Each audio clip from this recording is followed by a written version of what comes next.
अब खबर महाराष्ट्र से, जहां मुख्यमंत्री का रास्ता अब साफ हो गया है। 2 दिसंबर को अब शपथ ग्रहण समारोह हो सकता है। पीएम मोदी, अमित शाह इसमें शामिल हो सकते हैं। वानखेड़े स्टेडियम शपथ ग्रहण समारोह का मुख्य केंद्र होगा, यानी कि वहीं पर शपथ ग्रहण समारोह हो सकता है। अमित शाह भी इसमें शामिल हो और वानखेड़े स्टेडियम में ये शपथ ग्रहण समारोह होगा। फडणवीस का नाम सीएम की रेस में सबसे आगे चल रहा है, तो मुख्यमंत्री का ये रास्ता साफ है, क्योंकि संकेत दिए हैं एकनाथ शिंदे ने। उन्होंने साफ तौर पर ये संकेत दिए हैं कि अगला जो मुख्यमंत्री है वो बीजेपी का होगा।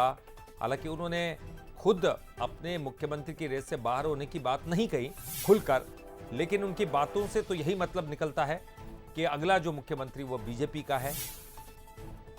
तो देखिए, तस्वीरें बहुत खास तस्वीरें हैं। जीत के बाद 2 दिसंबर को देखिए शपथ ग्रहण समारोह।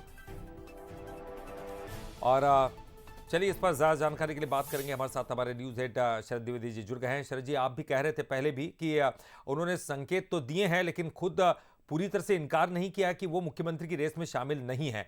लेकिन अब ये भी बात सामने आ रही है कि अब पूरा रास्ता साफ है और फडणवीस का नाम सबसे आगे है और वानखेड़े स्टेडियम में शपथ ग्रहण समारोह होगा।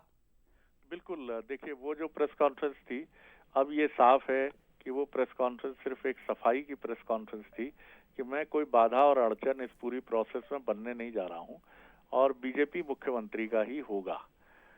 हालांकि उन्होंने ये नहीं कहा था कि मैं रेस में शामिल नहीं हूं, मैं बिल्कुल अलग हूं, मेरी कोई इच्छा नहीं है।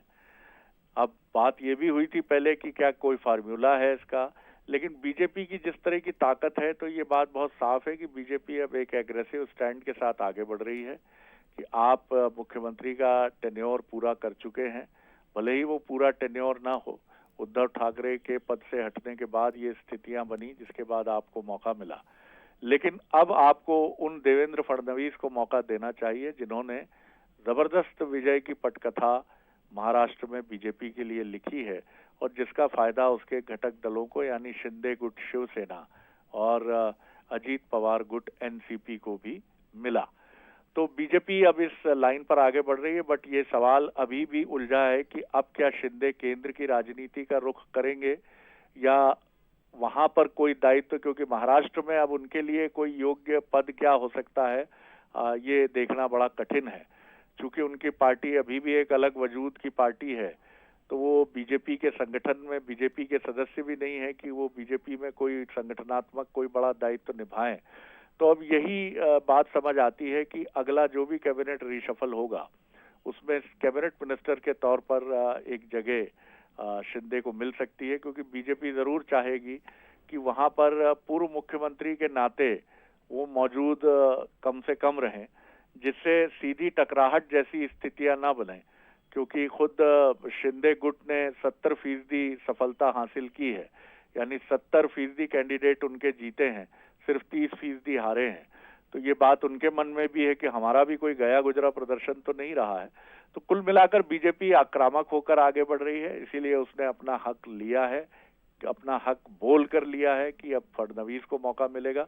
अब लेकिन महाराष्ट्र की राजनीति दिलचस्प रहेगी कि अब ये तीनों गुट कितना तालमेल बनाकर आपस में चलते हैं, अजीत पवार, एकनाथ शिंदे और देवेंद्र फडणवीस। बिल्कुल शरद जी, और आपने ये बात भी बिल्कुल सही कही, क्योंकि जिस तरह से देवेंद्र फडणवीस ने डिप्टी सीएम का पद स्वीकार कर लिया था, तो चूंकि वो बीजेपी के अंदर का मामला था, चल गया, लेकिन एकनाथ शिंदे को डिप्टी सीएम नहीं बना सकते, इसलिए हो सकता है कि वो केंद्र की राजनीति में जाए। बहुत बहुत शुक्रिया शरद जी आपका इस पूरी जानकारी के लिए।